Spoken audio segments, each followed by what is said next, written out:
Welcome to Shit Creek Survivors, where we share stories of resilience and tools for resilience. This week, we've got Michael, a former Atlanta-based cocaine dealer, who's going to tell us all about the drug trade, as well as how he turned his life around and became a pastor.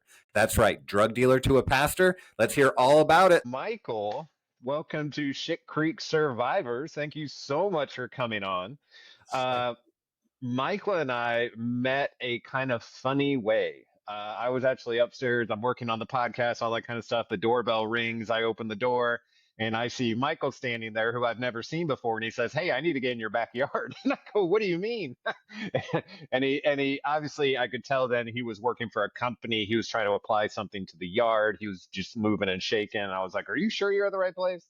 And he's like, "Yeah, just open the gate." And I'm like, "Hold on a second." And then we figured it out. Oh, wrong address. But Michael, while he was standing there, said something. "Hey, I noticed you've got this sticker on your truck for Shit Creek Survivors and PTSD support. What's that all about?" And I kind of filled you in about the podcast and how we're trying to basically plant seeds whose shade we never plan to sit under. Really, what that means is, you know, we're realizing we've been through our own kind of shit creek, if you will. That was kind of the start of the show, and it's just so amazing how different and in some places so similar people's walk through life are. And it's just so interesting to hear about so many different people from so many different places doing so many different things who are running into issues, who are having to overcome things in life just like anybody else. Nobody, it seems, is separated from the pain or separated from the kind of like the struggle. And Michael was like, "Hey, I've got quite a story. If you've got an opportunity for me to share it."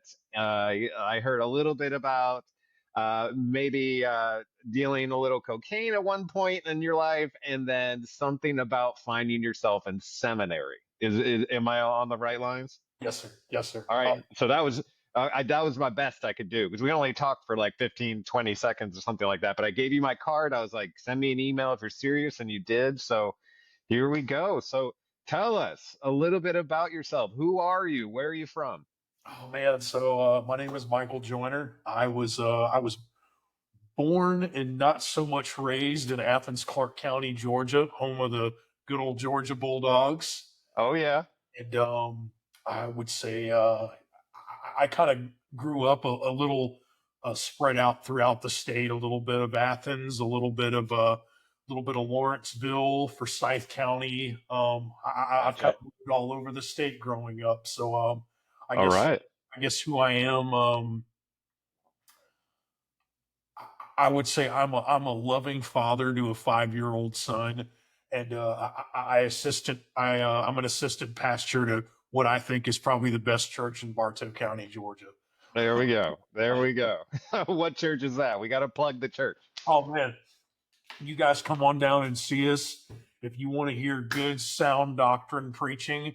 Little church on a hill called People's Valley Baptist Church. Beautiful. Beautiful. Awesome. We've had multiple people from multiple churches on here, and so this is turning into like a podcast for definitely getting the church's name out. Like different churches, like, there's so many, in Bartow County especially. There's so many, but they all have their own kind of culture, their own kind of like atmosphere, environment, and that's awesome. But I'm sure yours is the best. Not that you're partial or anything. I think if I had to put it within the top, 1 to 10, I'd say we're a solid top 4. There we So go. There we go. I believe it. I'll have to come check you guys out. So, so you grew up kind of like in the Georgia area, kind of like all about that sort of thing, and what was kind of like your experience? Like, did you play athletics in high school, or what kind of like growing up high school era did you experience? if I had to put it, so I didn't really grow up in the athletics. Honestly, man, I was really into skateboarding and I was really into playing guitar. Uh, Awesome. a lot of it, man, was just well, buddies and I would get together and grab a few cases of beer and you Yeah. know if we were too drunk to skate, we weren't intoxicated enough to play metal music, and that's yeah, you know. That's awesome. That is awesome. I can definitely relate. So, So yeah, you, so you kind of finished up with that era, and what did you do following high school? How did you kind of move in the direction? And I'll just let you take it from there. yeah. I guess where I could kind of begin to pinpoint where everything kind of began was I dropped out of high school, you know, Okay. just an all out flunky. I had no concern for school at all, really.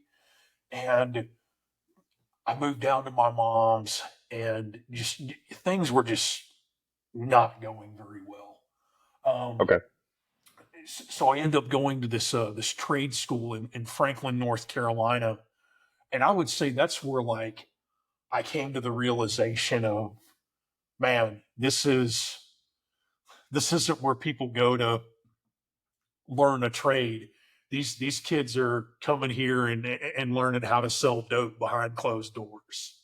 Really? Oh, Okay. it was insane.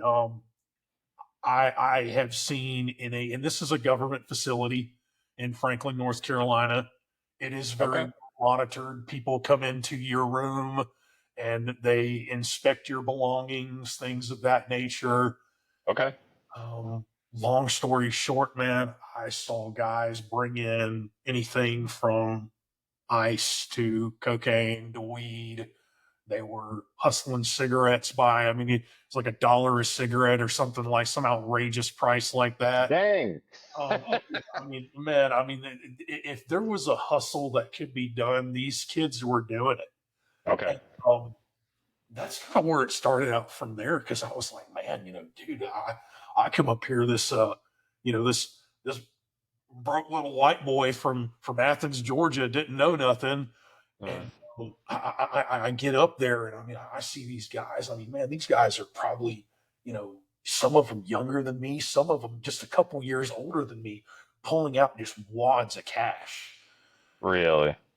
in this school that, you know, we went to. I mean, yeah, they would pay you for work on campus, but it was like small increments, because it was, they were already providing you with housing and meals and things of that nature. So it was Right. really small increments of money that they would pay you. But I mean, these guys just always had cash. They always, and so I began to, I guess you could just say, study them from afar. Okay.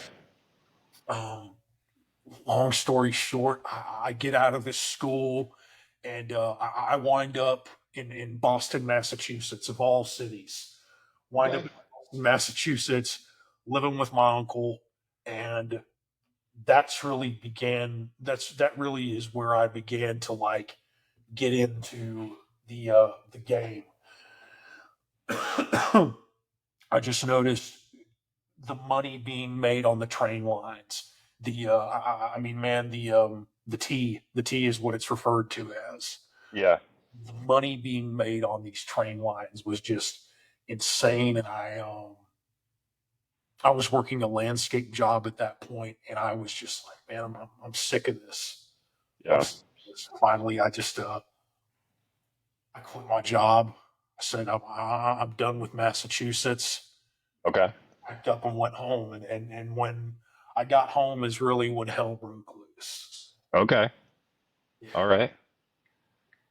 Well, so I get a I get home, and at first it just kind of started out as like, you know, small increments of just weed. Um, you know, it'd be an ounce or two here, an ounce or two there, just to kind of make ends meet. Um, I had a girlfriend at the time. We were living in this, it's like a microtel. It's awful. Yeah, I know you mean. Yeah. Yeah. Um, Just we, trying to get by, right? yeah, just trying to get by. And you know, I began to grow more and more. Um, I smoked, but I wasn't addicted to the drug. I was addicted to the money, Hmm. and I began to just graduate towards, okay, I'm gonna take this little ounce, save up a little bit, save up a little bit, get a QP, save up a little bit, say get a half, and I slowly began to progress. And then we uh we had an incident happen where we were in the hotel room, my girlfriend and I, and she comes to me and she's like, Mike, there's a gentleman outside that literally just informed me that the police had been watching our apartment for several months now. And this was Ackworth, Georgia. And we didn't know this guy from Adam, but when it finally got around, we basically we knew something was wrong. Something was why would this random gentleman have informed my girlfriend, who he doesn't know, amongst other individuals in the apartment complex? We knew he was either with the police or maybe he knew someone who was. Right. Um, I was probably 22, 23 at the time, and I can't risk this. We shut down shop for about 3 to 6 months. So fast forward to that point, I'm if I'm jumping too much in the gaps, I can. No, you're doing great. And I find when I'm telling my story, I usually think I'm flying too, because you're Yeah. like feeling it as you're going through it, you know? You're doing great, and I really appreciate it because Thank yeah, you. I mean, Um, it shows anybody can get into anything, and it's usually out of necessity. You know what I mean? It's like I need money, people are getting it, so why wouldn't I do this? You know what I mean? Like I totally get it. It makes total sense.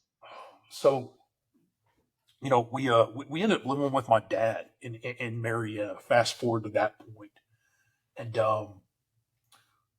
my girlfriend and I at the time had broken up. I went through just this crazy depression party stage, and I ended up meeting another young lady, and her and I were just partying together, messing around.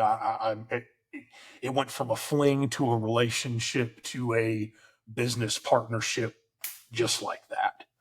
Got it. And she starts coming over at just odd hours of the night. Um, well, before I go there, let me just kind of explain all this. Sorry, there's so much that I could I just say gotcha. here. So,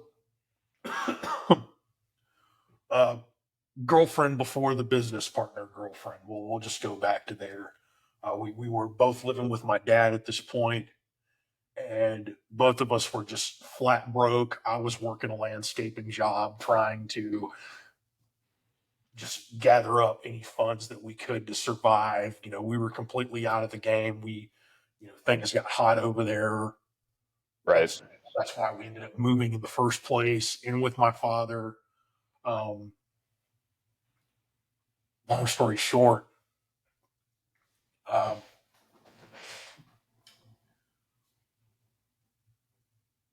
she and I break up. I go through this party stage. I'm just super depressed, going all out. And then I meet another young woman, and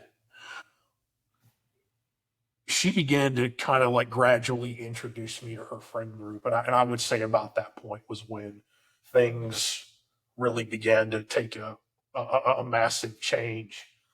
Okay. So we started hanging out with a crowd, and I noticed just every single one of them, it was beer and cocaine, beer and cocaine, beer and cocaine, just all the time. Hmm. And I had never really messed with it at that point before. I didn't really have an interest in doing it, to be honest with you. So she starts introducing me to this friend group, and we all just start partying together, going out. I'm in and out of Smyrna, Georgia, from Marietta, just going back and forth between one place to another, just partying on the regular. Uh-huh.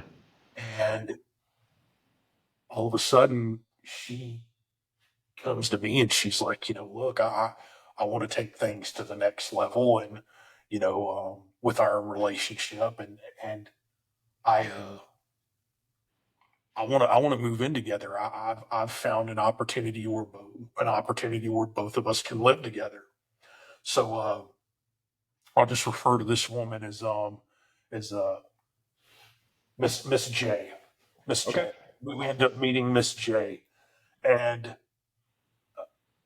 she she was a partier, man. She was a crazy alcoholic chick. I mean, had people over at all hours of the night, constantly using. The house was, I mean, it was a revolving door of people just coming in and out, in and out, in and out.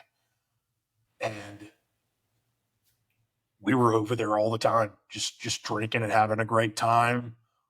And finally, we moved in with Miss J, and next thing you know, Megan ends up losing her job. That was my girlfriend at the time. Megan ends up losing her job, and things just kind of got really tight on our Mm-hmm. finances. I was the only one working at the time. I was periodically, just selling small amounts of weed here and there just to make ends meet. Um, and finally, we got introduced to a guy at a local bar up there, and this is that we were living in Smyrna at this point. Uh-huh.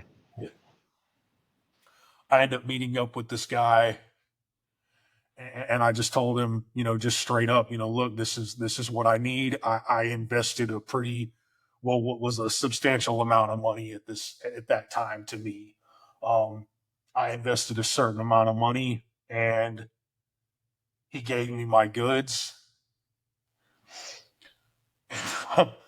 I went home and I started like messing around on Google, messing around on different sites. Man, how do I cut this stuff up where it isn't visible?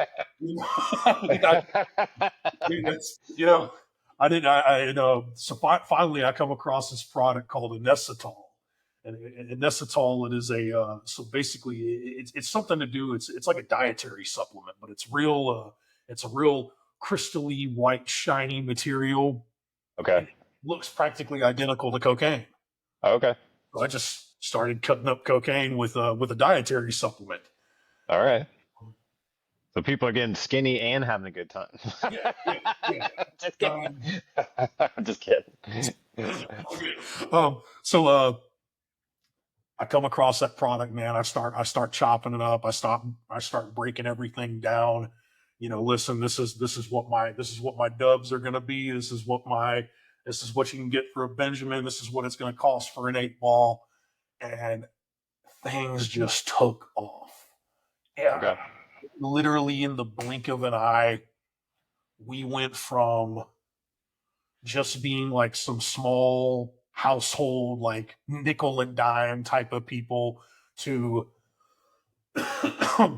we then had to leave the house that we were moving it out of and going over to a bar off of South Cobb Drive, Right. posting up at this bar and selling it there. And then we were like, okay, hey, maybe this is a good point. This is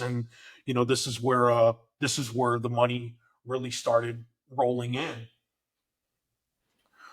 Well, what I didn't realize at this time is, you know, selling weed and selling cocaine are two significantly different bars. Okay. How so? Huh? How so? So I would say you deal with the clientele selling weed that you're dealing with people that are chill, relaxed, they're not really looking for any trouble unless you kind of get into the higher quantities.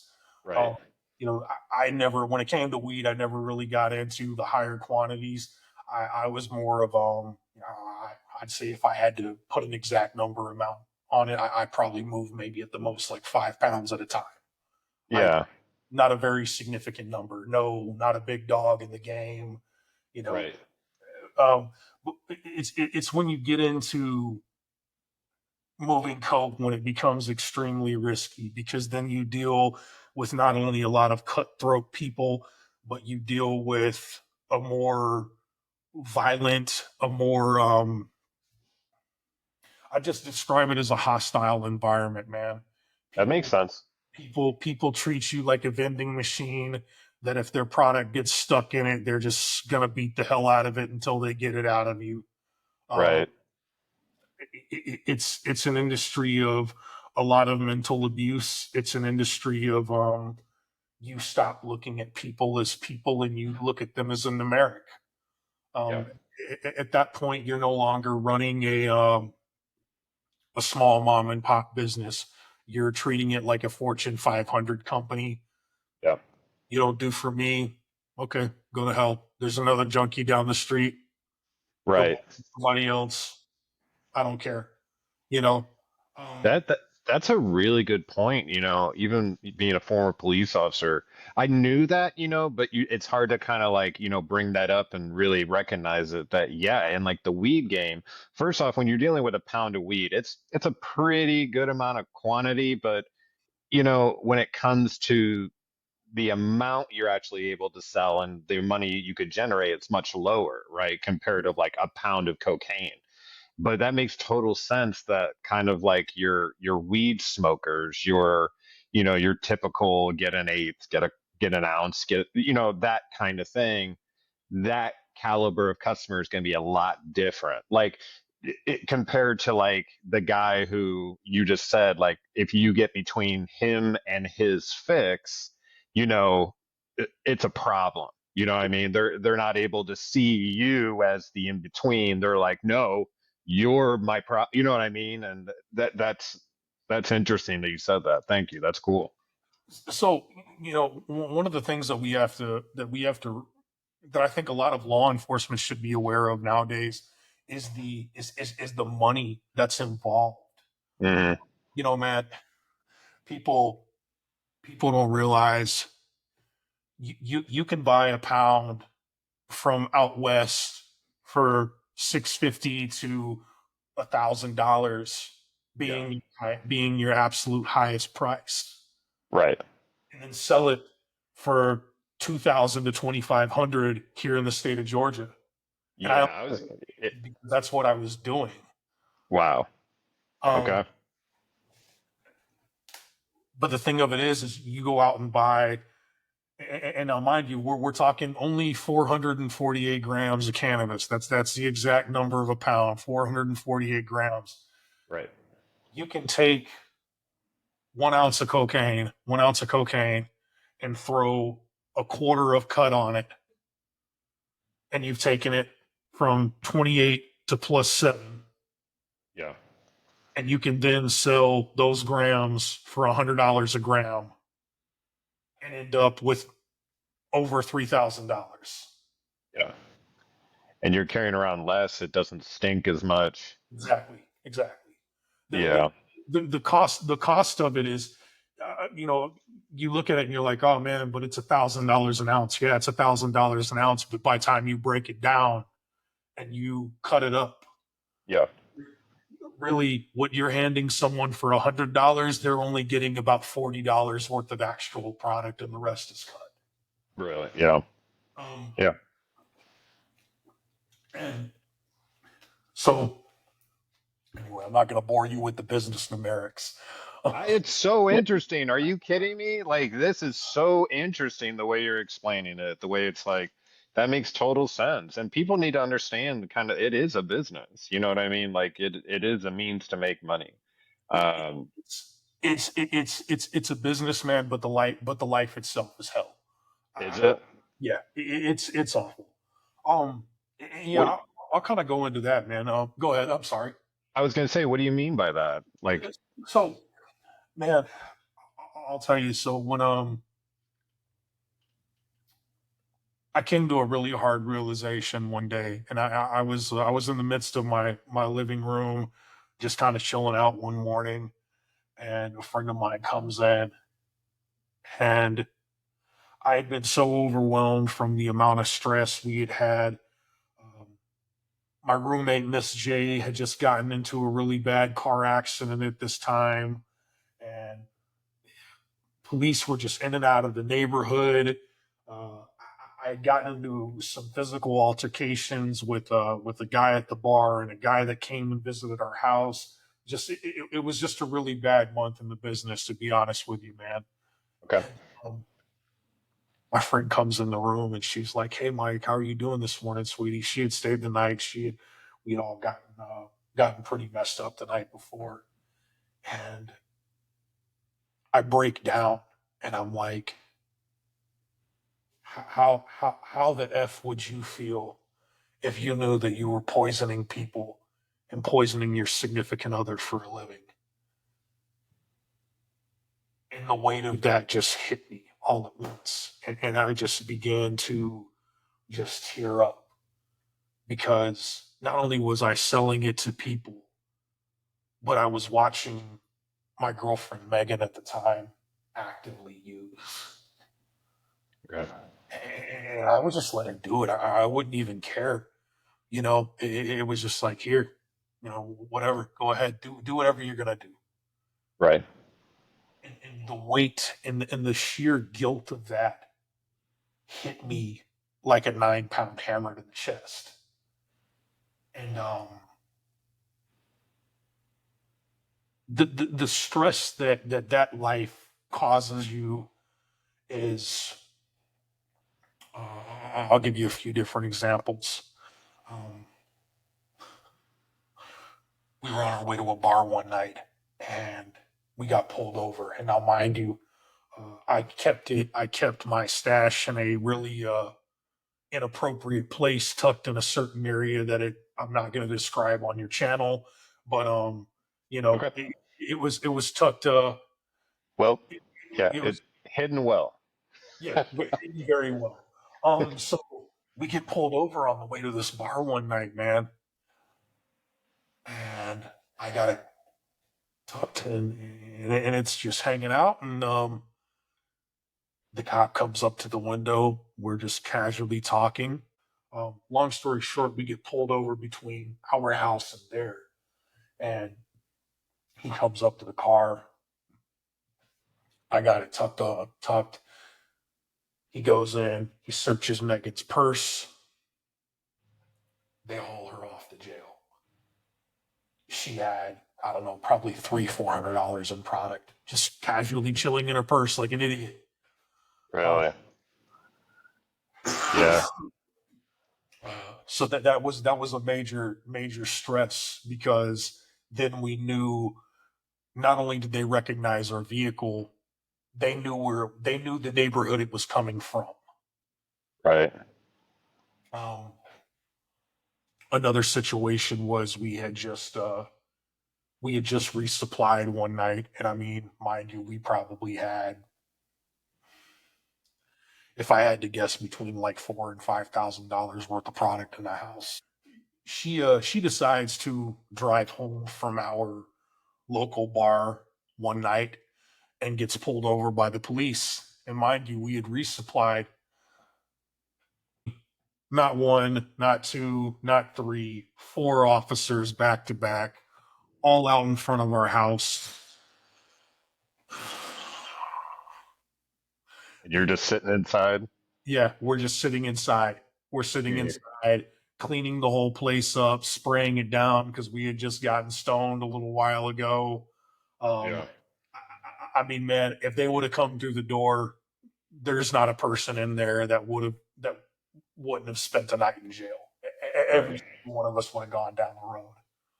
Um, Another instance I can think of would probably be there was a gentleman that came to our home one night and he and I got into a physical altercation because of some bad product that I sold him.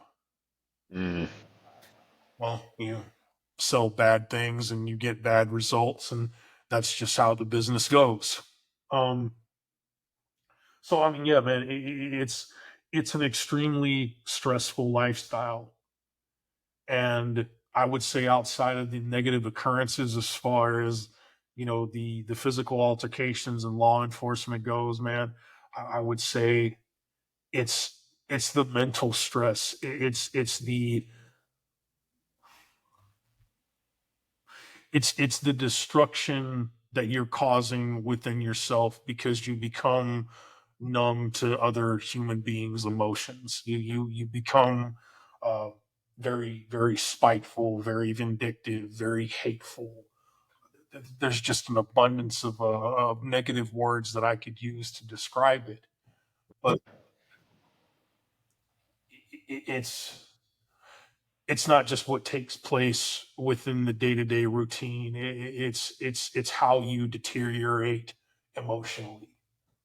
Yeah. Do you? So I would assume you were kind of like watching your back all the time. And I can only imagine from my experience with PTSD where it feels like someone's coming after you, but no one is. You know what I mean? That's kind of like an issue with PTSD. But man, is it exhausting the idea of like entertaining those thoughts, like the whole idea, if they're coming, how are they coming? Where are they coming? How are they going to come? How am I going to defend myself? What am I going to have to do? What am I willing to do? Where am I going to run to? All that, like you create this like just panorama view of like everything that could go wrong. And you're tapping into what negative things you've seen people do in these circumstances. Sometimes that happens as a police officer too. Like I've said it to other cops before and other individuals, and they get it. Like when you're a police officer, someone only gets the drop on you one time in your career. It's not happening again. If you're like early on in your career and you go into a building and you're looking for somebody and you didn't check a corner and that person actually had the drop on you and could have taken you out in that moment, that's not happening again, because you need to get home. So unfortunately, you start stacking, well, I've seen people do this, I've seen people do this, I've seen people do this, and you're dealing with them at when they're at their peak level of aggression sometimes, and I can only imagine that that applies in that environment as well. You know what I mean? You're the person who has what they want.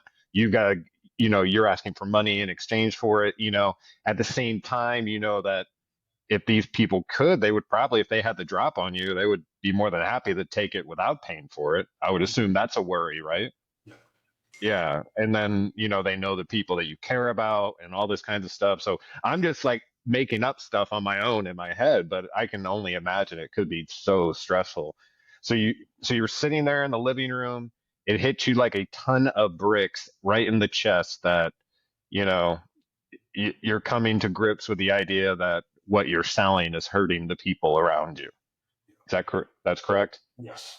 So, and I think a lot of people at that point, they would expect, a twist in the story, some type of positive outtake. I would say in this situation, I just became more more cold and more business oriented. Okay. So at that point, I kind of realized, okay, you know, you're doing something that's really wrong. You've got to make sure you do it really good. Okay. Um, we end up getting linked up through Miss J, a individual that was They're we for real. we could get anything we wanted. We could Yep. we she was the dope man's girlfriend. Hmm. So Miss J is dating this gentleman, and all of a sudden, the weight just comes flying in, as far as the quantity of product goes. Okay. We go from just, an ounce or so here or an ounce or so there at the bar to, okay, I got to pay the bartenders to be quiet. I'm going to give them, 25, 50, $100 tips every other night of the week. Hmm. I'm going to deal with one bartender or a couple of waitresses. I always sit in their section. I always sit in an area where I've got eyes on both of the doors on who comes in and who comes out. Um, Friends within the kitchen that had a lookout on the back of the parking lot because they went out there and smoked cigarettes. They had a little section off. The bar kind of went like a. If I had to describe it, it was like a D. Yeah, goes like this. Goes like this. There's a back section here. There's a long porch section here, and there's two broad sides to the parking lot. And Okay. the cooks would be able to go outside and they would keep an eye on things. And things kind of began to progress because it went from, just this, few $100s a night to, hey man, we were clearing every bit of, sometimes 2 and 3 grand in an evening. Um,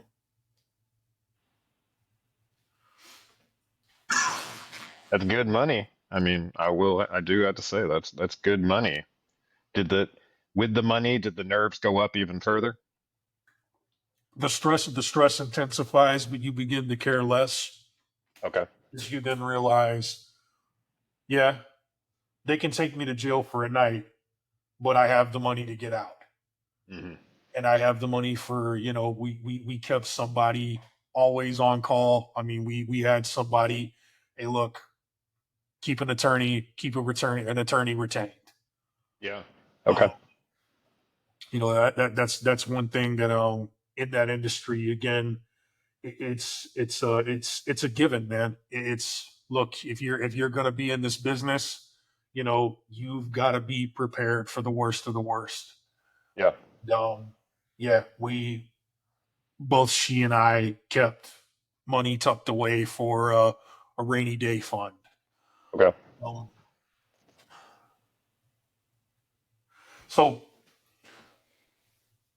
as it began to grow in this bar and business began to uh, just skyrocket, I then came across some other issues.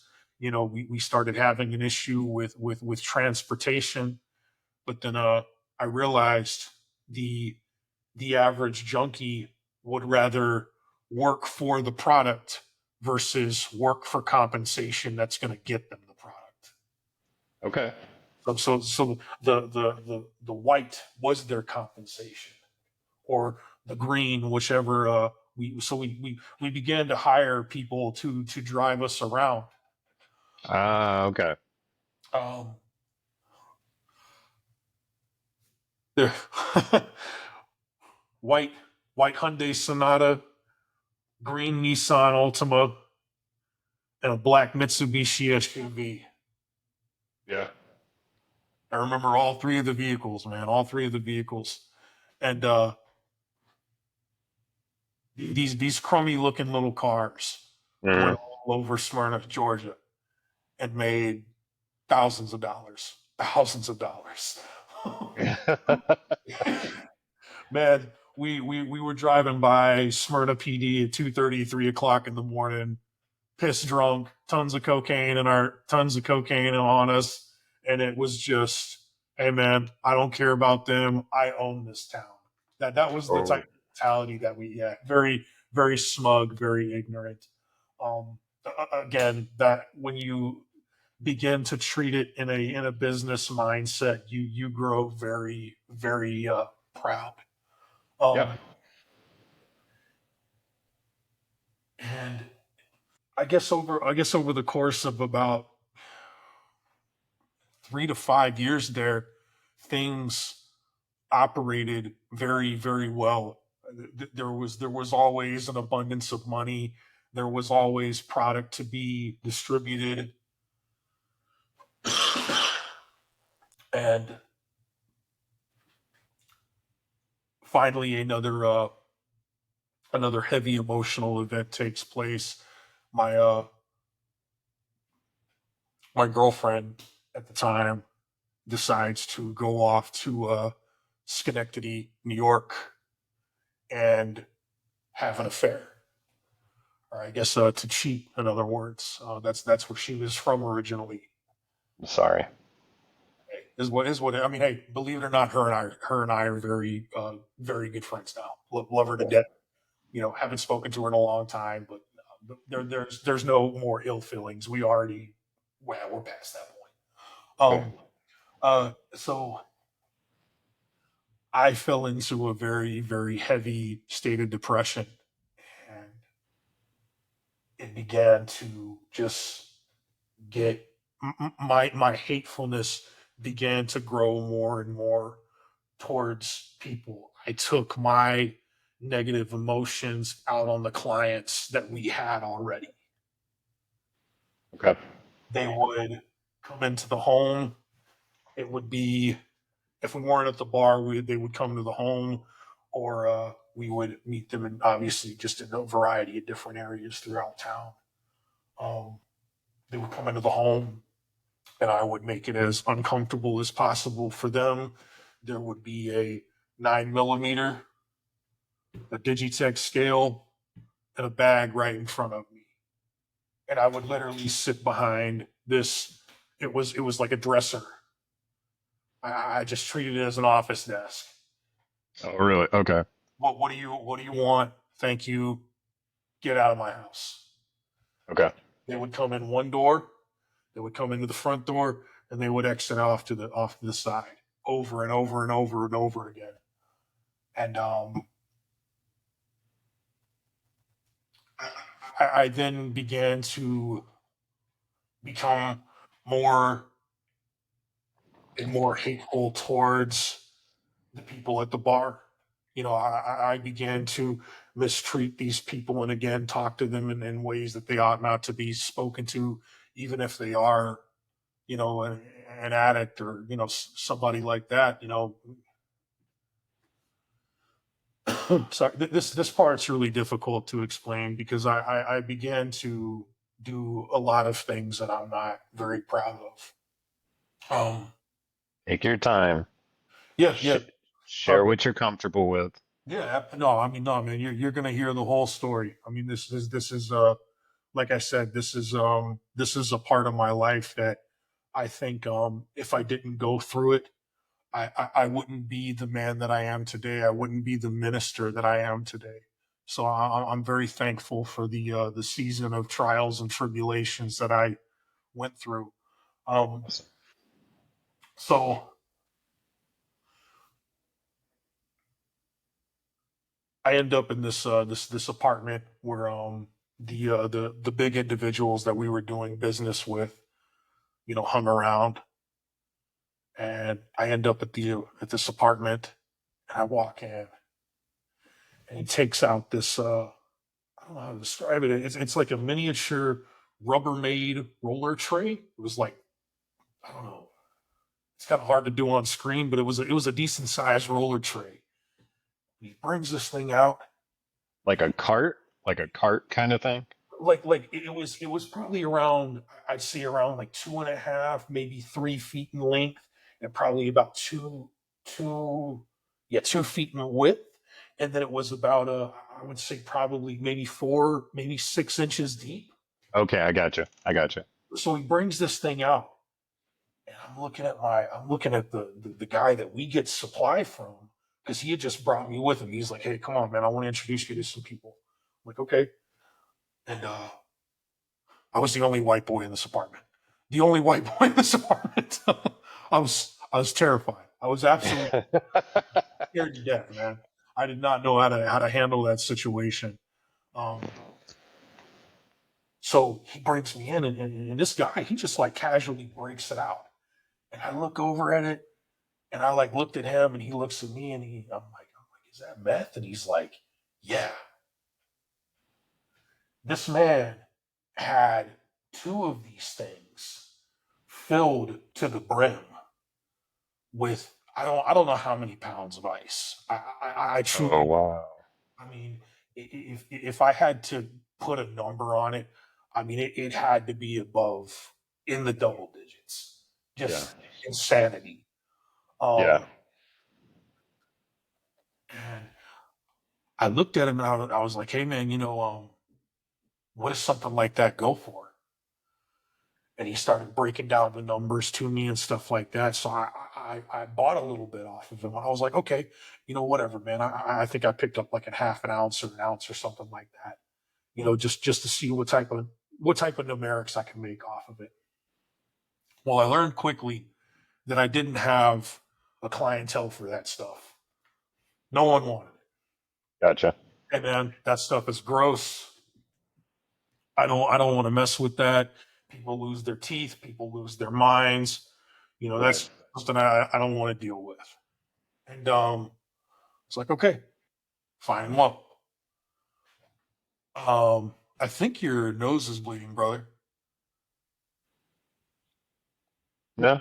No? Okay. Nope. Let me go check. Wouldn't that be funny? We're talking about Coke and my nose starts bleeding.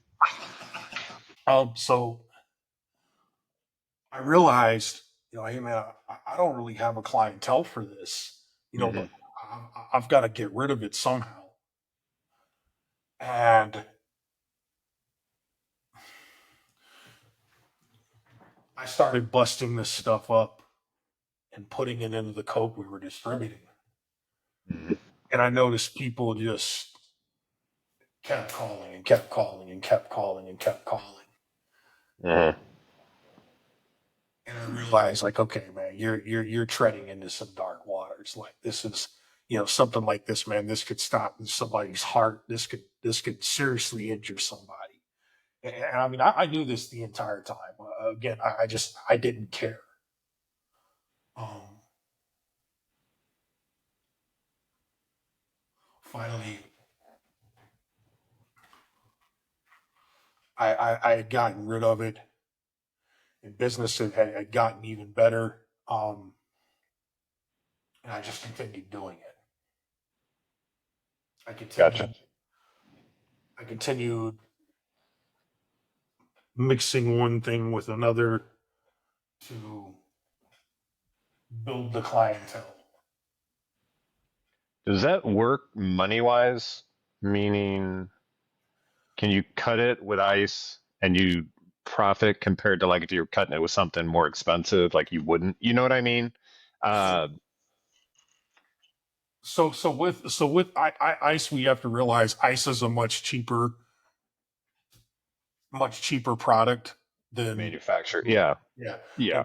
And so I mean, honestly, man, the small it'll just keep you up longer. The small amounts that I was buying here and there, um, you it wasn't really making much of it wasn't hurting my pockets. If anything, I was gaining from it. Okay, that's what I was curious about. They Yeah. began to get more addicted to the so-called substance that they just thought they were getting. Um, Okay. but in all actuality, it was me saying, okay, I can take this amount of Coke, this amount of cut, and a small amount of ice, and make this little super batch up and go to the bar, and everybody's got go-go powder for the rest of the night. Yep. And that's just what it was. I'm gonna just kind of take a big leap here in the story because a lot of it's just so many different things took place during that time that we could spend hours discussing that. Um,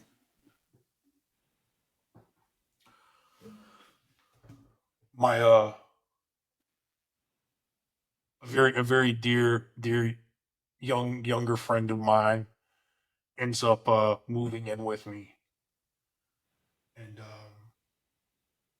he's living with us, and he's just, I mean, mind you, this kid had never done like a wrong thing in his entire life, man. He was such a good soul. Young kid by the name of Taylor, and he moves in with us, and he's driving me around. I'm paying for his meals at the bar. I'm paying for his drinks.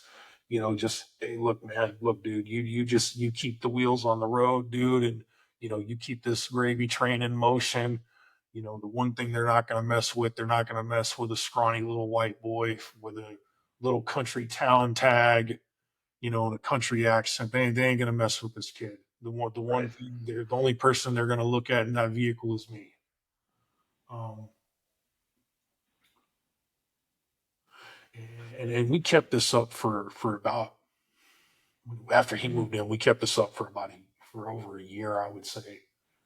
And I mean, I exposed this young man to just so many bad things. I mean, whether it was both of us experimenting with psychedelics, we played around with a lot of acid. Um, Not really so much distribution, more just personal consumption. Pretty much just made this kid like my right hand in the business, and he just kind of went with it. And he witnessed so much, uh, from fist fights to me bringing a gun into the living room when a large amount of product went missing, and we had a crowd of people in the living room. I became a very violent person because of the greed that just consumed me. And this poor kid, man, I mean, he witnessed every bit of it, and he didn't deserve to endure what he did endure. And I still eat that to this day. It still bothers me, to be honest with you, man, to sit back and think like, man, this young kid from middle of nowhere, Conyers, Georgia, you know,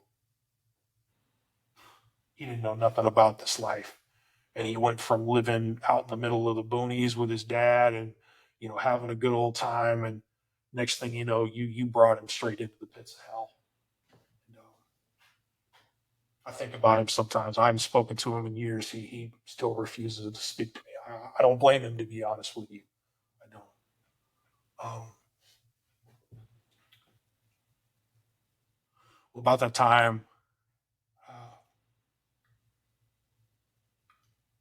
Taylor and I, we were on our way to Conyers to go stay for a weekend down at his dad's. And I broke down, and I was just like, man, I'm tired of doing this. And Taylor was just like, Mike, you gotta get the hell away from this stuff, dude.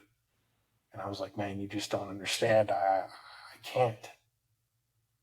They're expecting me to make money. They're expecting me to continue because at that point, um, the roommate Miss J that I had mentioned, she and her boyfriend they were gone all the time, man. They were drinking. They took vacations to California. I, I was I was the foot soldier at that point. I was I was the one getting down in the muck. I was the one doing all of the business, all of the finances. I had every dollar and nickel dialed in from.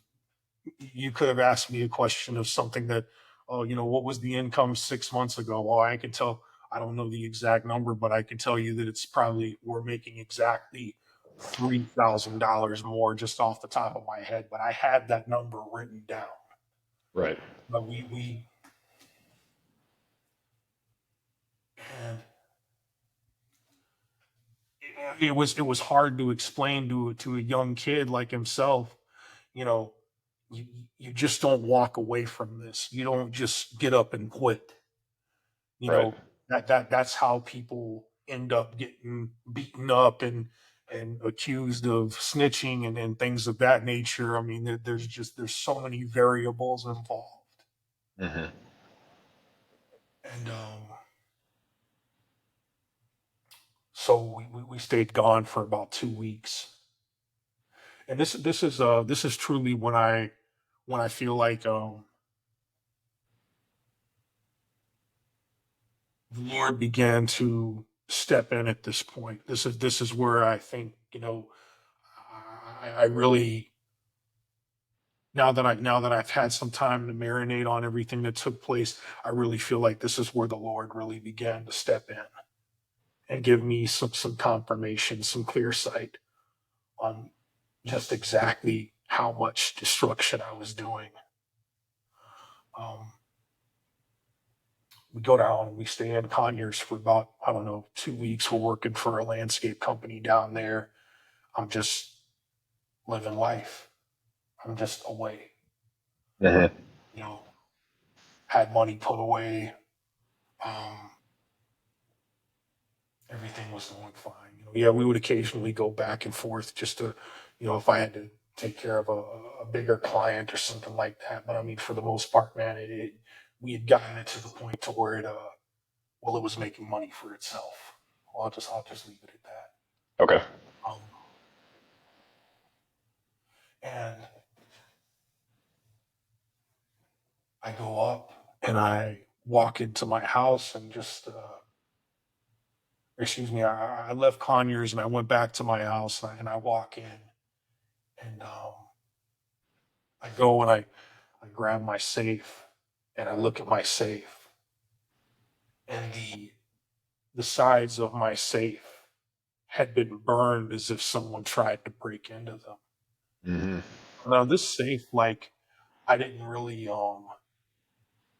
I didn't really keep large quantities of cash in there. I think maybe between like, you know, maybe 1,500, maybe like 3 grand or something like that was probably the most I kept in there. Just basically, at that point, that was just, hey, look, if you've got to go and pick something up, hey, look, you have a few $1,000s at your disposal to go and go and take care of that task. And I saw the safe and I'm like, man, no one else has been here. No, nobody else but Mrs. J and her friends have been here. Mm-hmm. And I knew that somebody within their friend group or herself tried to rob me at this time. So I packed up and I moved out. Right then and there. Yeah, I left. I left the house. I mean, the house we were making money out of. I walked away from the transportation to and from the bars, and I ended up just moving to this little apartment down the street. And I picked up like a decent quantity of weed just to keep myself, some money afloat to where I can, at least until I can find a full time job. And I knew then that, hey man, your career is done in this. You walked away, you abandoned it. You know, she's gonna throw your name in the mud, and I'm sure she might have done that. I don't know. Um, I don't really care, to be honest with you. Uh, I end up coming across this guy, and he ends up introducing me to a to a greener industry, to a greener industry. And long story short, I meet him, and this dude is a grower. This dude, we hit it off at the bar. We were really cool. Man, me and this guy got along. I mean, it was like a peanut butter and jelly connection, is all I can describe it as. And he was like, "Yeah, man, you know, come link up with me." I'm like, okay, okay. So my girlfriend and I, we kind of chit chatted about it, and she's like, "Mike, I think you should go. You could learn something here. Like this could be, you could potentially bounce back from your situation and I don't want to get a job. I was lazy, like and like, Like all of us. Yeah. like who wants to get a job after that point, Right. Yeah. I meet this dude and she and I start talking and he starts telling me, look, man, come over, come over. Look, I know your face card. I know your reputation in the area. You know, come talk to me. I'll teach you how to do this. And I'm like, okay. So I get out of one portion of hell in my life, and then I jump right back into another one. That's usually that's the way it works from yeah, just a smaller help. So um, I end up going over to his house, and at first, man, I'm thinking like, this guy is not as serious as he says he is, man. This is probably going to be like, a couple of big plants or something like that. No, man, I walked into a forest. Walked into an absolute forest. Like this, Like, this, how is this here? like it was so it's so cool. He had So as you're, I can describe it to a T, man. As you're coming up this dude's driveway, you'll look and you'll see his garage is right there. So when he opens up his garage, he created a three-chambered room, one for infant, one for vegetative state, Oh one. wow. Wow. And he created a three-chambered room in this garage, and I mean, man, this dude had anything you could think of. I mean, if it was a flavor, he either could get his hands on it or he already had it. It was bonkers to me. I didn't know how to handle this because it's like me. I went from something the size of this could make you Right. $100 to no, man, it doesn't work that way. You got to sell something like this. Yeah. Yep. Exactly. And you know he and I start talking, and he just kind of starts like gradually just fronting me small increments of small increments of product, and I just took it and run with it. And then he's like, "Hey, look, man, I appreciate what you're doing for me, but I want you to come work for me full time." And I mean that was when it was like I really started to learn some stuff about this, Hmm. and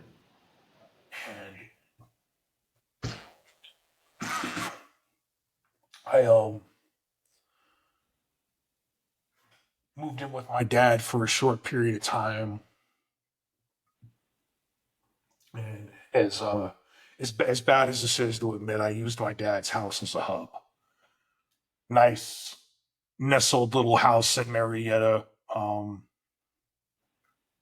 typical, uh, extremely Caucasian suburban neighborhood. Nothing but a bunch of deputy do-rights walking around. It's no offense. I don't mean that in a No, mean. no, no, no, no, no, no, no, no, not at all. I was about to say the perfect situation. The perfect cover. So I get, I live with him, and I'm there for probably like 6 months to a year, not very long. And I was just kind of building up my knowledge, and the next thing you know, this is kind of like where the dude that was teaching me, I ended up screwing him over. Is what it is. Um, I ended up going down to Athens and living down there, and I started doing my own thing down there. I also had a family member that was giving me a substantial amount of product, and I was just moving a decent, I just say some decent way. So then I repeated the bar idea that I was telling you about earlier. I basically Yeah. repeated the same. Um, Little place in Forsyth County where I'd grown up for a few years. I was very familiar with the territory. And if there's one thing that I knew about Forsyth County is rednecks like to smoke weed when they're drunk. Yeah. Not all of them. I would just say a decent portion. Yeah. Um, and I went and sat at this bar, and I began the same thing over again. It never got to that scale like it was with the coke. I mean, no, it never got to that scale. But I began moving product out of there. And it got to a point to where I was leaving Athens, jumping on 129 and getting up towards Hall County. And I mean, I was moving anywhere between, five. I think the most I ever got up through that area was probably like 7 pounds. And I mean, at $25, 2,500 a pound, it was just a substantial amount of money at the time. Yeah, for sure. And I end up meeting the love of my life in the process. Well, what was the love of my life? Um, I end up meeting the love of my life in the process, and she and I started doing business together. This is where the part of my story begins to go from, wow, you're a horrible individual, to things get really, really good, and it just changed so drastically. I'm gonna get in my little cover car, and I'm gonna park my nice Toyota 4Runner down at my mom's house, and I'm gonna get into this. It was a green Hyundai Accent. It was a butt ugly car. It looked like a booger. It's so ugly, dude. So I would I would pack pounds in the back of this, just haul it up to Hall County and Forsyth County, and just go trap up there and sell weed. Um, oh man. The great story. I have not told these stories in years. In years. Well, So I'm so glad. Yeah. hot wet. We'll refer to it as the booger. Just back and forth, back and forth, back and forth. I mean, man,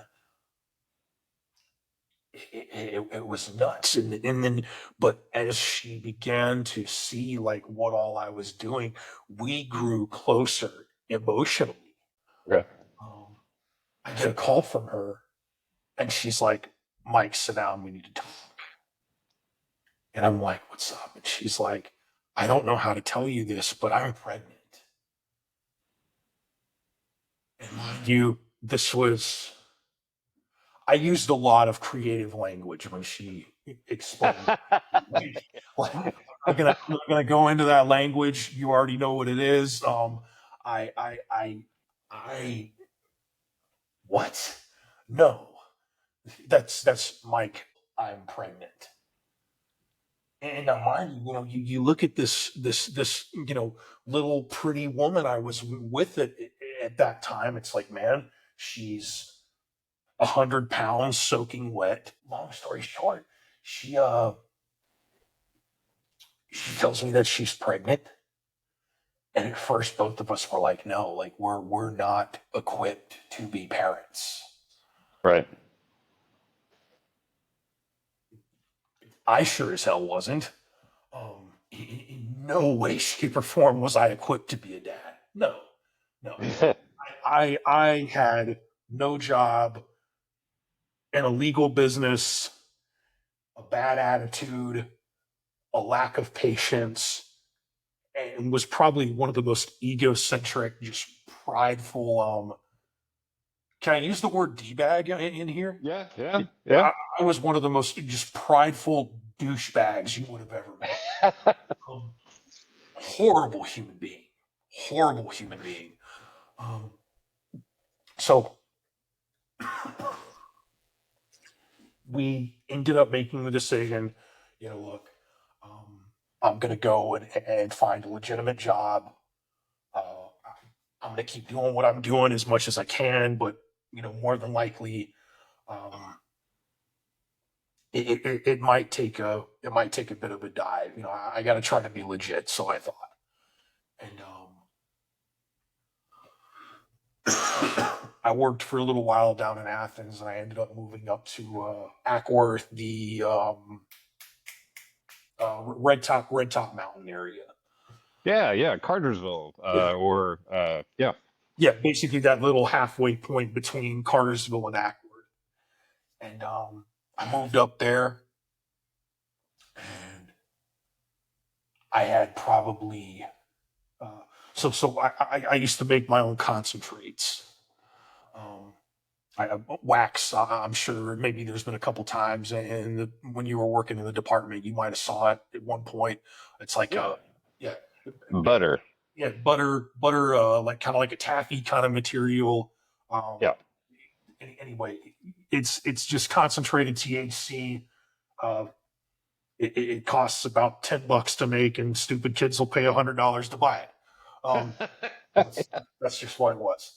Um, so I came up there with all of that, and I probably had like, I don't know, probably $2,000 or $3,000 worth of the stuff with me, and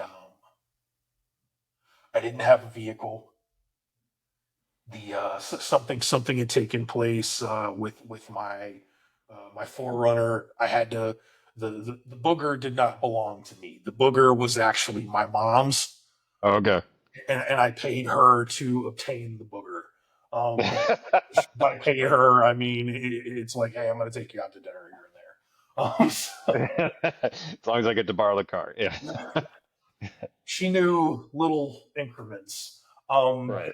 Yeah. snippets of information, and we'll keep it that way. So,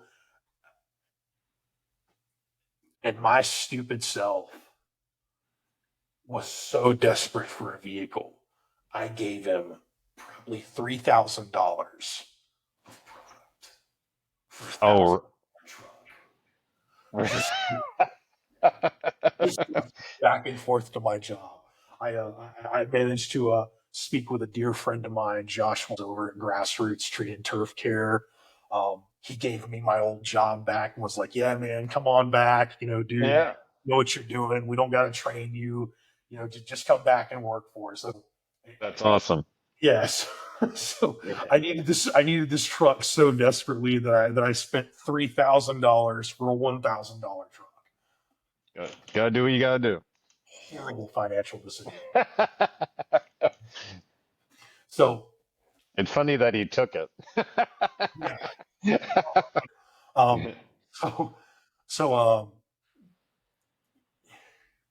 we ended up falling on some hard times, and of course, we'll just call this the next section of hell that I put myself back into. You can see that I clearly have a talent of putting myself in awful situations.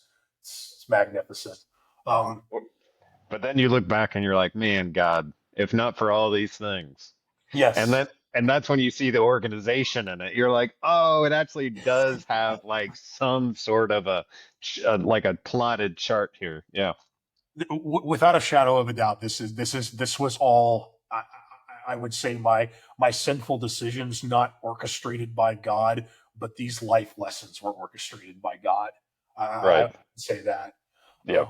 You know, so we fell on hard times. We were trying to move out of our parents' house, and I ended up linking up with an old associate from when I was in the Mapleton Smyrna area, and I linked up with him, and he and I we started moving bud together again. Started selling pot. Hmm. We Let me tell you how quickly this happened. This happened within a 2.5 year span. All right, 2.5 years. All right, so I'll just try to compress all of this down as quickly as possible. So we were living in a double wide trailer with her mom and dad. You know, Hmm. God, because we were poor, broke stoners that didn't have, just oh man, we were so, oh my gosh, we were such in hard times. So I got back into it again, and it went from the double wide trailer to we ended up moving into my boss's parents' old house, which Boss's parents' old house. Okay. parents' old house. I was moving product out of a company owned house. Yeah. So, and Yeah. then we went from that to having a nice 4 bedroom, 3 bath house nestled in Cartersville. Okay. Just, dude, super nice community, I mean, it just boom. It happened in such a short span of time, Really? and who would have thought? You know. Yeah. So we uh we ended up moving into that nice house, and then relationship just took a massive dive. I fell into this.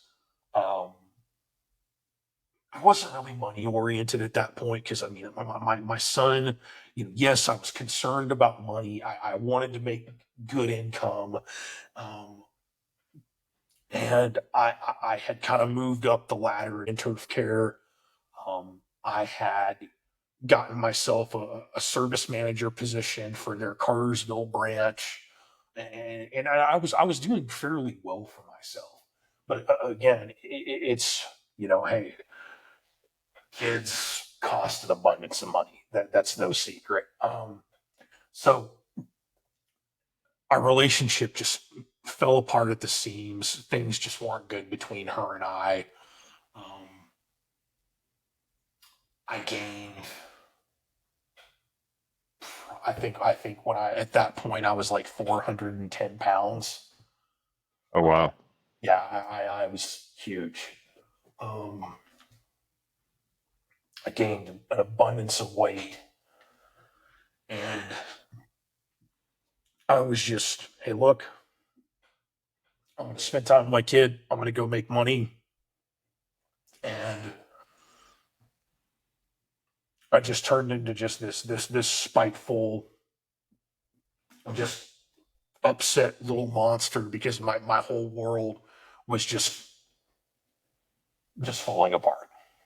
Right. Um, well, when I thought things couldn't get any worse, um, 2023 takes place, and my son's 4 years old at this time, and I had gone down to my brother Jacob's place, and Jacob and I were spending time together, and I get a phone call from my dad's girlfriend. She says, "Hey, listen, your father's gonna go to the hospital. We don't necessarily think it's anything major, but again, he wants to go to the hospital to get checked out." I'm like, okay, yeah, just look, man, just call me if you need me. I'm not too far away. I'm in Forsyth County, and about an hour goes by, and I get this phone call. Hey, look, they're having to put your father uh, intubator. Yeah, intubator. Um, I think you need to get up here. And I'm like, okay. Wasn't he just fine a little while ago? And I drive up there. It's Kennestone Hospital. And we go in. And at the time, it was just myself, or my dad's girlfriend and myself. And they basically come in and try to get some information from us, and then they explain what's going on. Look, your father's dealing with some internal bleeding. Okay.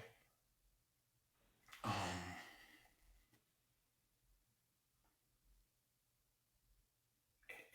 and I'll never forget. So I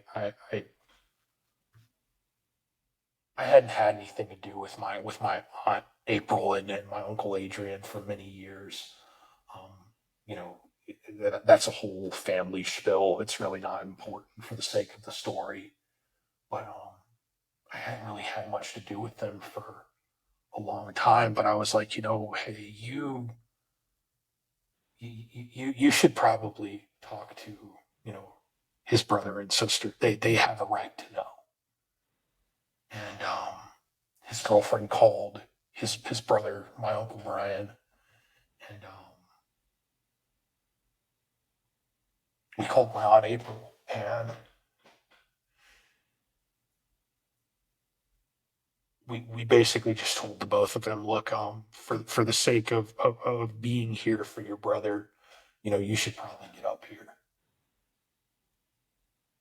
So they get up to the hospital, and the doctors come and talk to us the first time, and they were like, look, your father has some puddling of blood behind his organs. I guess he had taken a fall or something, according to his girlfriend, um, earlier that week, something of that nature. Although I still don't think the fall is what caused the issue. It's still quite a mystery, to be quite honest. Um, so they explained to us, look, we're gonna he's going through some kidney issues, and he's going through this puddling of the blood behind the organs. Um, we're gonna have to take him back for surgery. We're like, okay, you know, he's he's a tough old man. He'll be fine. He'll get through this. And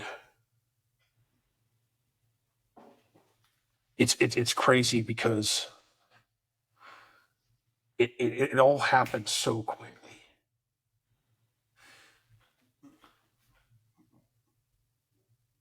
We get the news that he's going to go back for surgery, and then the doctors come out a second time, and they tell us that he's had, I think, like four boxes of blood. I'm not sure what all that.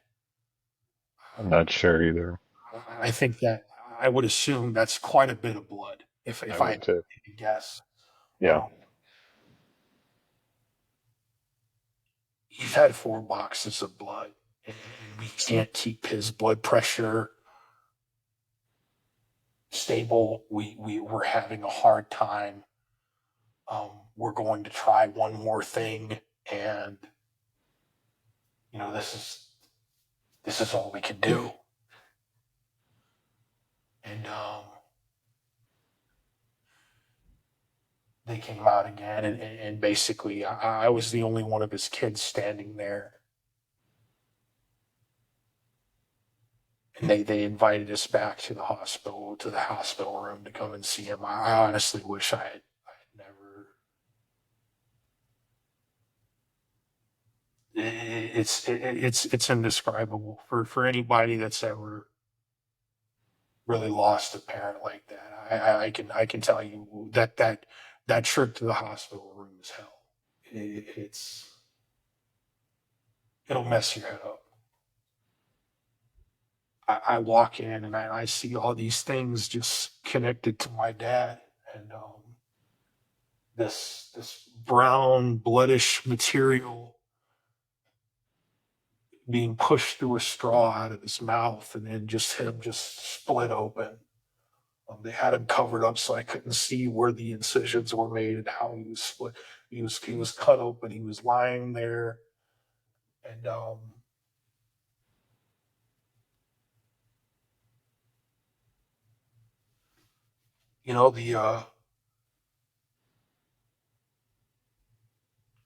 these poor nurses and doctors were just moving in unison all at once. And it looked like the room was just kind of spinning to me at that moment. I actually ended up just kind of stepping out of the room, and just getting the hell away from the situation, just because of I didn't know how to mentally take it all in. Uh-huh. And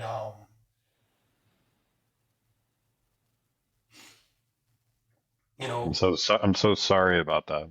That it's trust me, you're you're right. I lost my dad not too long ago. It's been over a year, but getting the phone call, having to get on the road and hurry up and get there, and I just I wanted to see him one last time, just because he was going to be cremated, so I knew I wouldn't get the chance again. So yeah, I mean, when your superhero's gone, You know Yeah, what I mean? That's our first superhero, our dads, yeah. So, sorry. No, no. Thank you. I appreciate it. It's so the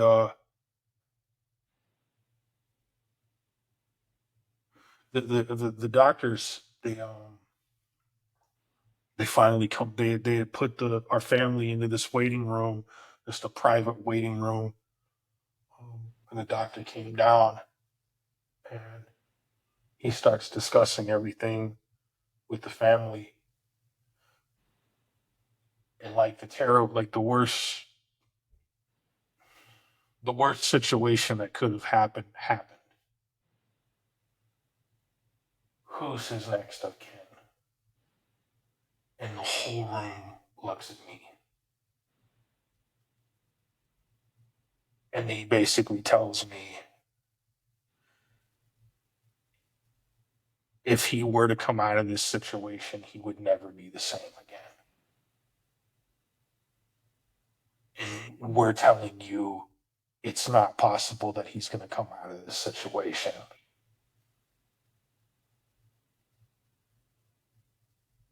Uh, I basically told them to make him comfortable. And at 11 p.m., my dad was deceased. I received the news on August the 12th of 2023 at around 12:30, 1 o'clock, something like that. 10 hours later, my dad's gone. And my whole world goes in shambles because my father and I had just really reconstructed a decent relationship with one another. And long story short, on that part of it at least, my my family starts coordinating his celebration of life. My father was also cremated, so I know how that is. Um,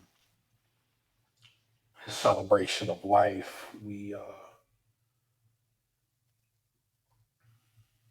my aunt April's up there, my uncle Adrian's at the hospital, and from there, the whole family just got together and created this one beautiful celebration of life at a little place called Taverna. Um, my dear friend Galen McDaniel was actually so generous enough to he owns the place, and we were so blessed to be able to celebrate my father's life there. Very cool. And now that the sad part and the hard part's over with, here's from the rest. It's just up from there. I began to develop this after the celebration of life. I latched on to my aunt April. I did. I latched on to her so heavily. I would go over to her house and I would talk to her and just sit back and just reminisce about my dad and we were trying to resolve. There was some issues with with finances and stuff involved. Obviously, after a deceased relative, it tends to happen. And Yeah. My sister and I, and my dad's ex-wife Dawn, which is my sister Jenna's mother, all of us were just dealing with this gigantic headache. Um, and I latched on to my aunt April, and she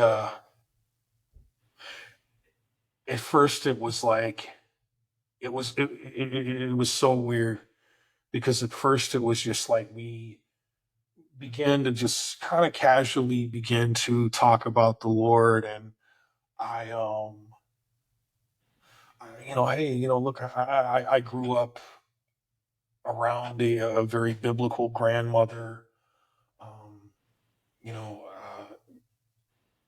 I know a decent amount about the Bible. I said quite a bit in Sunday school and church.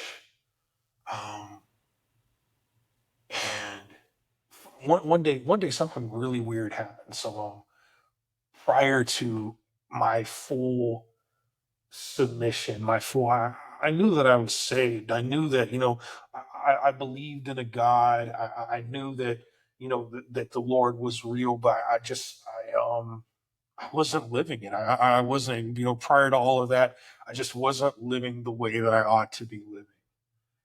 And we go to this little coffee shop. It's a Christian owned coffee shop here in Cartersville. And I was wearing I used to have like a really big obsession. 2 years ago, I had a really big obsession with just hardcore punk rock bands. Okay. I had this band T-shirt on. It had a upside, had a pentagram and a goat on it. Just something you shouldn't probably wear to a Christian establishment. So it's weird because I was in there and I immediately felt bad about the apparel that I had on, and both my aunt April and I both found it extremely strange that I was like, hmm, why why did that just casually come up in conversation? And so I began to explain my testimony to my aunt April, and slowly but surely, as she began to know me a little more, the two of us. So she invited me to church one Sunday, and I was like, I don't know about that. I don't know. Like, I know church. I know I'm supposed to be there, but I don't know about that. Right. And so finally I went. Finally, I sucked it up. I said, look, I'm gonna get her to quit nagging, and I'm gonna go. And I went, and uh, I got there, and the music made me very emotional. But then when it got down to the gospel being proclaimed, is when it just really hit me so heavily. Mhm. And I realized, I'm like, man, this is what I've been missing.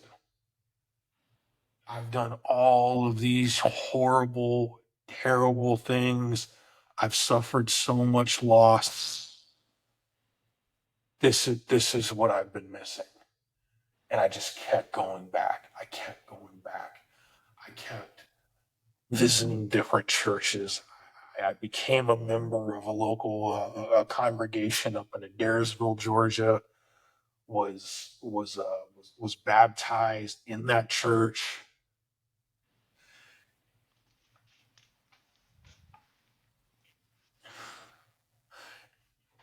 and I had two real encounters with the Lord. And this is all going to sound crazy to you, and if it does to you and your listeners, I'm sorry, but Lay it on us. Lay it on. man, this is nuts. This is absolutely nuts. So when I had first gotten back into church and fully just decided, look, the Lord's, I excuse not decided, I came to this realization, look, the Lord is pulling you in. You're meant to be a part of this. This is something that you need in your life. He is calling out to you. He chose you. And I came to this realization. And I'm sitting in my house one day, man, and I'm just my aunt had bought me this devotional by um Jason Cruz. It's called The Man Minute, and it's just this book of just different stories and daily devotionals. And I sat there and I was just in the midst of this daily devotional, and I just kind of put my hands up just casually, and I'm like, look, I just want your presence to be known. I just want to know that you're here. All of a sudden, I feel a set of hands go over the back of my shoulders, and I feel a warm grip on my palm. Just slightly right here. It's if I had to describe it, it's like if you just quickly warm something up in the microwave in a napkin, and you take it out, and that napkin's got like that little bit of moisture and heat to it. That's the best way I can describe it. And I just bawled. I broke down. I bawled. I couldn't stop crying, and I realized, like, okay, this is legit. This isn't just storybooks told from Genesis to Revelation. This is real. Right. Yep. This is legit. And shortly after that, I received my call to preach, and this confirmation to go to seminary. And this is where things get really, really weird, really, really fast. Because again, I knew quite a bit about the scripture. I grew up in it. It's something that I was decently familiar with.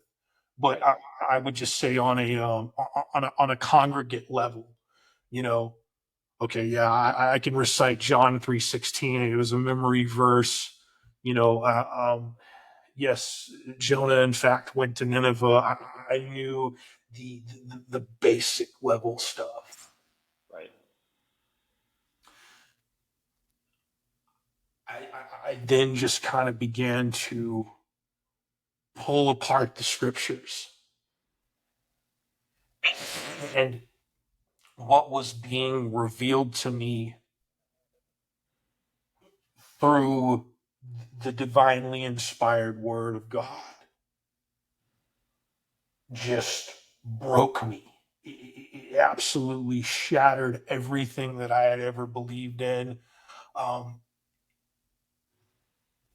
and I almost felt like I was going crazy for a minute there. I did. I legitimately felt like I was going crazy.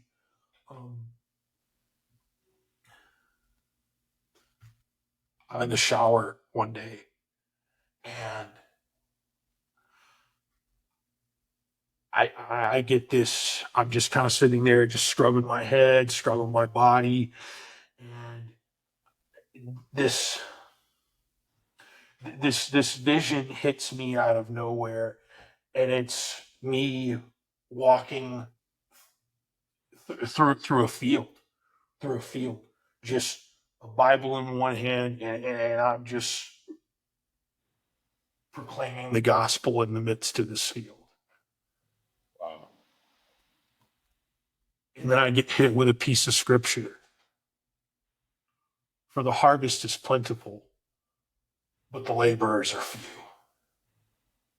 Ooh, I like it. And I realized right then and there, like, oh no, there's much more to this than what you think it is. And I began to just dig and dig and dig and dig into the scripture. Then I began. Now, mind you, this is only 2 years ago, man. This is only 2 years ago. This is like when I tell you, like, this transformation has happened in the course of 2 years.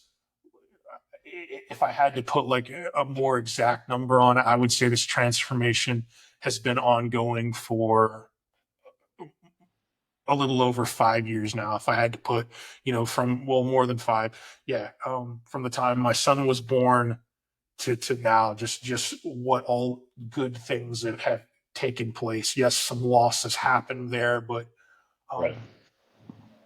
sorry, I don't mean to get off topic. No, there's a lot to say. Um, so I I then go from just studying to preaching in my place of work. At the time, I worked in a factory, and I would drive around and find people that looked like they just you would just come across them. And I mean, it was a hot, murky, muggy factory. It was miserable. Nobody in there was happy. Um, take this as an opportunity. Go and preach the word to that person. Go and share Christ with them. And I began to periodically do so. Then it turned into, okay, you're overweight. Okay, fine. You're gonna get out in these parks. You're gonna go walk every day, and you're gonna proclaim the word. Then Like it.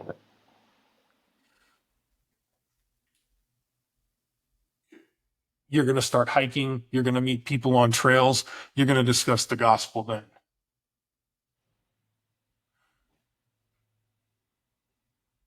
and I then just started doing my research in the seminary.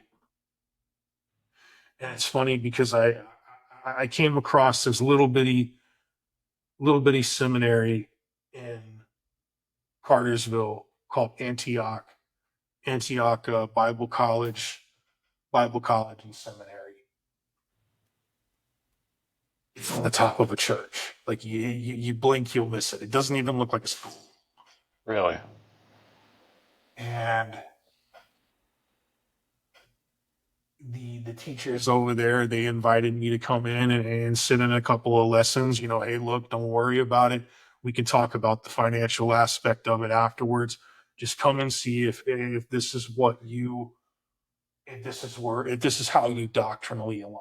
If you agree with what we teach in this school. Obviously, every seminary can teach a variety of different doctrines. Right. Anyway, um, I go there and the teachers and I just clicked. It was like I had been sitting in this class for years. I knew some of the things that they were discussing. I agreed with 90% of 100% of what they were talking about. Just everything fell into place one after the other. I truly began to submit and live under this lordship of Jesus Christ to sharing his word, to going to school, to now I have become a assistant pastor for a local congregation here. That's amazing. That's crazy. I mean, like, that's such a cool story. And a couple of things I want to clarify is telling yourself and then going out, we'll say, to a park on a walk and proclaiming the Lord. Is it scarier to do that, or is it scarier to sell drugs, you think? Oh man.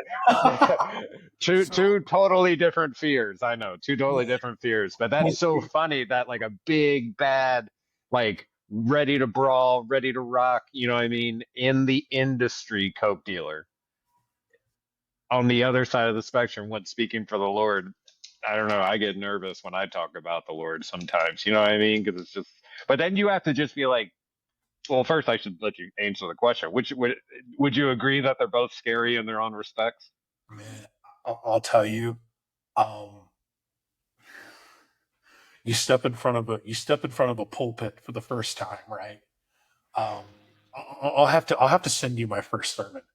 I was petrified. Actually, you can connect it to the link of this so people can understand how scared I was. Yeah, let's do it. Yeah. um, so man, selling bags on the street is extremely scary because you're more worried about the the apprehension, just getting caught by the cops, right? Yeah. Yeah. But the thing about the gospel is that you know, Paul tells us in Galatians chapter 1, you know, if any man preach to you any other gospel contrary to the one that we've taught to you, let him be accursed. Yeah. He stands condemned. So when you're approaching this pulpit, right? Yeah. Most people just think it's looking out into a crowd and just proclaiming the greatness of the Lord, and yes, it is. Right. But what scares you the most is when you come to the realization: if I misinterpret this scripture, if I build a doctrine off of this, and this exposition that I have studied and labored over is wrong, I not only mislead some members of the flock of who are in Christ Jesus, but I stand condemned before the Lord. See, that's a good sign for you that you actually consider that, because I think the people that's really referring to are the ones, just from my layman's experience, are the ones who are driving or flying around in the $1 million jets and like all that kind of stuff. Anyways, but the fact that you're able to be like, I got to be careful with this because I'm not just speaking for myself. That's profound. That's good that you see that before it even happens. That's great. And I love how God uses people who like you would never expect, like, but no one else would have the experiences that you have and could potentially reach the people that you can reach with your story and your testimony. Is just such a beautiful thing. And how, what is it? Of course, I'm forgetting when the second son comes back and he's so ashamed of what he's done and you know, uh, living in earthly pleasures and all that kind of stuff. And he comes back saying, I don't even deserve a seat at the table. Just let me stay with the slaves, and like how terrible, he felt about that. But then his dad sees him and runs to him, and accepts him back. And he's excited that he's back. He's not mad that he left. He's excited that he's back. And so like I'm learning that's kind of like if I can apply that sort of in my world a little bit, because I've been the number one thing between me and a relationship with God. And it's been a kind of a tricky thing for a long time for me. It involves some childhood trauma, it involves me believing some stuff that I should have never believed, and like all this kinds of stuff. But it's just so funny because like you feel a lot of times like, why would he use me, or I'm unworthy and all that kind of stuff. And he doesn't care. He just keeps showing up in people's lives who need help and who are strong and are in a way that they don't even comprehend. The fact that you were able to go through so much and then now sit here and share that whole story. I mean, holy smokes, man. Like that's inspirational right there. And the fact that you said something when you saw the thing on the side of my truck, my floating billboard, which I'm trying to make, um, that's amazing too. I mean, I feel honored that you came on here and you blessed us with your story. That's so cool. And I would love for you to get me over. Well, get me any information having to do with if you want people to contact you. If you want that, you don't have to have that. Or where they can check you out, or the first sermon, whatever you want to do. If you don't want to do any of that, once you think about it for a minute, that's fine. Um, but besides that, sir, I mean, so you just feel compelled to share your testimony. That's like what the Lord has put in you, and like that's how it started. Is first sharing the good word, if you will, or the gospel, but you're able to share your testimony along at the same time, so that when someone looks back at you and says, what do you know about tough times? You're like, I got you. And one of the things that I think a lot of people in ministry seem to forget is that, like, man, when you stand before these broken people, it's, yes, the gospel, the good news itself is the main priority of, yes, what the Lord did at Calvary was such a major, wonderful event. And if it were not for that death and resurrection upon the third day, salvation would not be possible. Yes, that is the truth. But Paul in the first epistle to Corinth, he begins to explain how he gets to the level of some of these individuals in the church of Corinth to begin to relate with them. When you were weak, I was also weak. He tries to get on their level and explain to them why the significance of following these commandments, these instructions of Christ Jesus, and how the church should have functioned at that point in time. And the reason why I say this is that when you come to an individual that is broken, to show them that you yourself have also been broken. You may not be able to relate to their situation, but you come to them with respect and humility. Yeah. Come to them with respect and humility, showing them, I am trying to get at your level, to inform you that I too have also been in my own horrendous storms, Uh-huh. but because I now have built my foundation upon the solid rock, Hmm. cornerstone, which is Christ. Yeah. When the rains come and the winds blow, there won't be a great fall. Hmm. It won't move. It won't. This is just another storm. It'll pass. Yeah. I learned that, when you build yourself up with other things besides that solid foundation, that house can get toppled pretty quickly. And you kind of look around, you're like, what happened? But then I heard someone say to me when I was at rock bottom, and I thought they were kind of trying to cut into me at the time, but they said rock bottom is a great foundation to start with. And I was like, again, at the time, I was like, good comment, thanks. But now I'm like, I say that to people because it's so true. Like, if you've already lost everything, you get to start anew. And people think sometimes that means that, they have to chase after the life they had. Maybe there's something better, and who knows? We all seem to be having our own walk in this life, and we all keep running into all these amazing things along the way. And yeah, a lot of our stories do show pain and they do show trials, but they also show growth and they show kindness in places you wouldn't expect it, grace, mercy, and yeah, I am in no way a good example to follow. I lose my temper at times and stuff like that, but I do try to get better, and I'm starting to learn that just someone trying is more means more than anything. Just that someone, like you said, notices them doing stuff in their own lives and it doesn't sit right. And they're not sure why, but they're kind of like they notice it.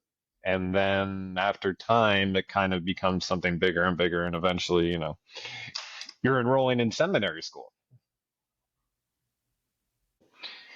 Do you have anything like last bit you want to get in there that was kind of burning a hole in your soul? Oh man. Um. If not, there's going to be opportunities where you can come on again because you're on a journey. And if I could check on you in your journey, that would be amazing. Yeah. I'm Yeah. off, I'm off, I'm also in the area. So, I mean, if we can help one another, that'd be great too. Um, yeah, there's all kinds of cool stuff going on. And I really feel like there's a shift in the environment in the last like 5 years, if you will. It almost, there's almost like a calling or like a necessity to go figure out what God's about because I don't know, there's just a lot of things shifting in the world and all that kind of stuff. And God's doing everything in his own timing, never early, you know. We never know what's going to happen. Otherwise, I don't know. Half of us wouldn't sign up for the journey and it wouldn't be as exciting. You wouldn't learn as much, you know? So, Yeah. anyways, it's been an absolute pleasure and a blessing, Michael. Thank you so much. I'm not sure when I'm going to put this episode out. I've definitely got a couple episodes ahead of it, but I will reach out to you before I do, and I'll email you with a link to it. Okay, sounds great. So what'd you think of the experience? Was it good for you to, it's Man, meant to also be a podium for a person to stand on, speak their truth, and in doing that, process it. You know what I mean? Because like you said, you did pull those stories out for quite a while, but now you got to pull it out with new eyes in a new day, in a new, setting. I mean, obviously you're not 400 pounds anymore, so you've done a lot of work on that. And I know that can be hard because you find yourself in a hole, not only spiritually and mentally, but now you look at yourself physically and you're like, now I'm even fucking deeper. Like I gained 100 pounds after I got shot, and it was just because I was drinking and eating whatever. I didn't care. I was ready to die. But then, like, when I had to get back on my feet, now I had to kind of fix that. But you know, getting sober definitely helped. And I was like, well, if I'm not drinking, I might as well eat right. That's how big of an addict you are. You know what I mean? You're like, if I can't have alcohol, I can do without food. You know? Like, that's such a backwards way of thinking about it. But yeah, very cool. I will reach out to you, my friend, and thank you so much. Have a great holiday weekend and enjoy your mission. Where are you going? we are going to go to the affected areas of Western North Carolina. We're going to go back. We're going to go in there and proclaim the good news to people, pass out water pamphlets, box fans, air That's conditioning awesome. units, things of that nature. I will pray for you, sir, in your journey, and I will reach out to you before I post this episode. Thank you so much, and God bless. God bless, brother. We'll talk soon. All right, take care, bud. See you. Bye.